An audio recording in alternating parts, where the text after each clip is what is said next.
Let's take another look at that picture of Cliff. Let's take another picture again. Now, what were you doing there, Cliff? I was just hanging out with the lads. I didn't know it was going to be a full frontal. I thought that was a still. Yeah, then.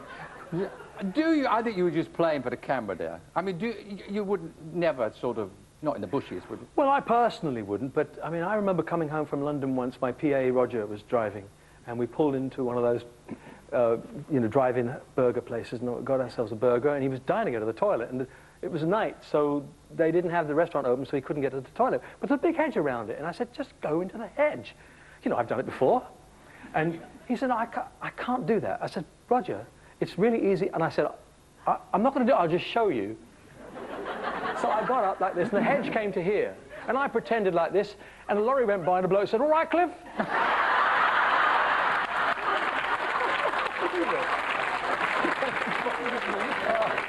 But I was not doing it, though. No, of course you weren't. No, I wasn't. Never would. I'm just showing someone else how to. Yeah, I understand. Okay, so you're sitting there. Let's say you're meditating. You're going to be homesick. Yeah. Okay. But which home will you miss? Will you miss Weybridge? Will you miss Portugal? Will you miss Barbados? I'd miss them all, I suppose, but Portugal has a very soft spot in my heart, apart from the fact that the wine's coming from there. But it is a nice, peaceful place to be. I like it. Yeah. I've missed that. Well, I can see how you would miss this, Cliff. I mean, not how could much. you not? Not much, but it's home, eh? It's not much, but I call it home.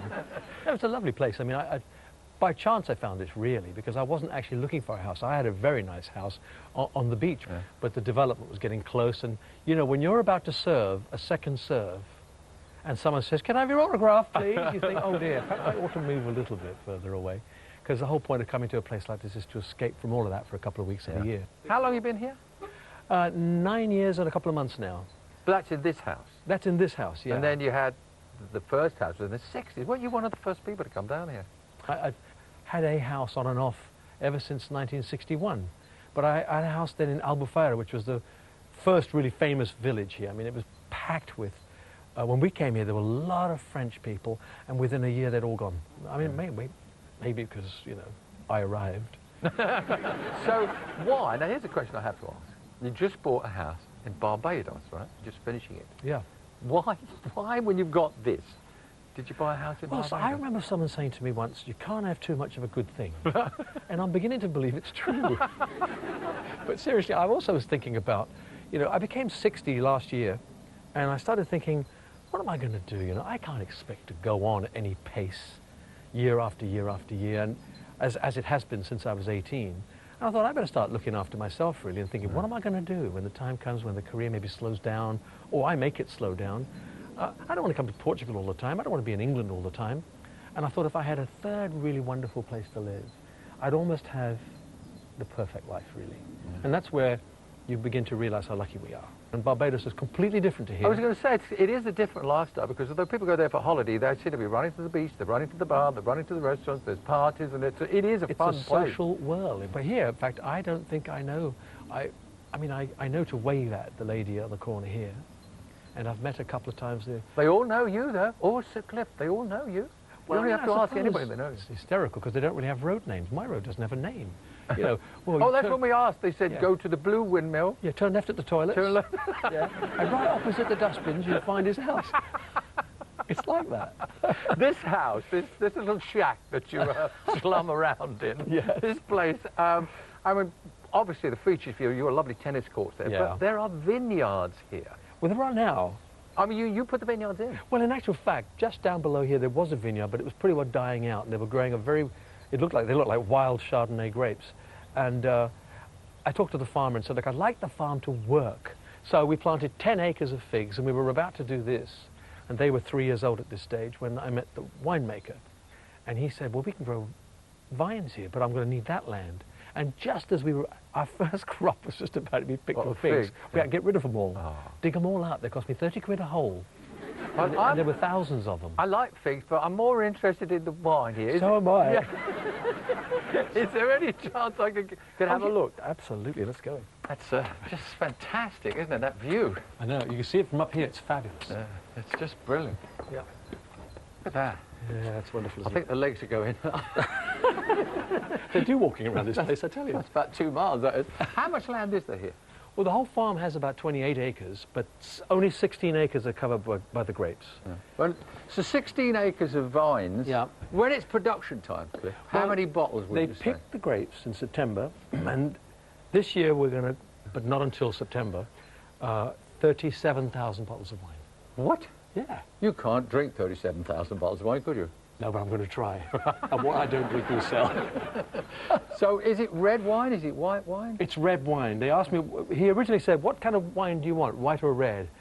And I chose red. I don't know about you, I just like a red wine. And what really thrills me is that my little piddling 16 acres might well kick off the whole industry in the Algarve, because they used to grow grapes here and then they slowly petered out. And the winemaker said to me, look, they're just a few years behind. They will learn how to do it. But in the meantime, we can kick it off. What does it taste like? Why don't we try some days? I can't describe it. I thought you'd never ask. Blackberries. It's got some kiwi fruit in it.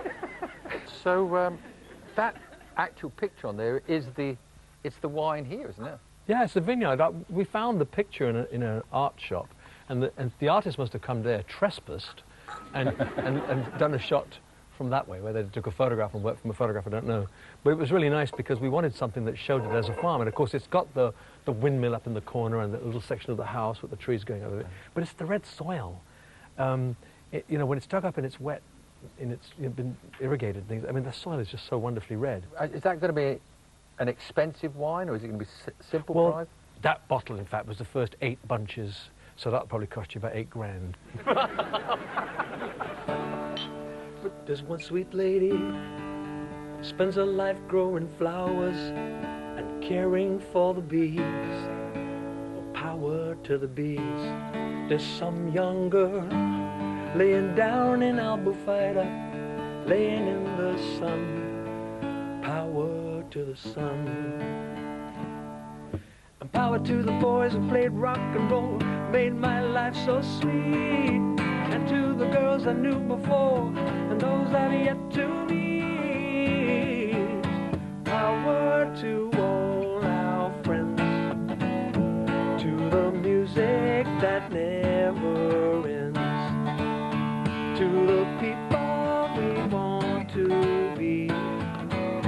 Baby, power to you and me. Now there's a farmer plowing in the valley, living off the land. Power to the land. And then can someone spend some time making wine?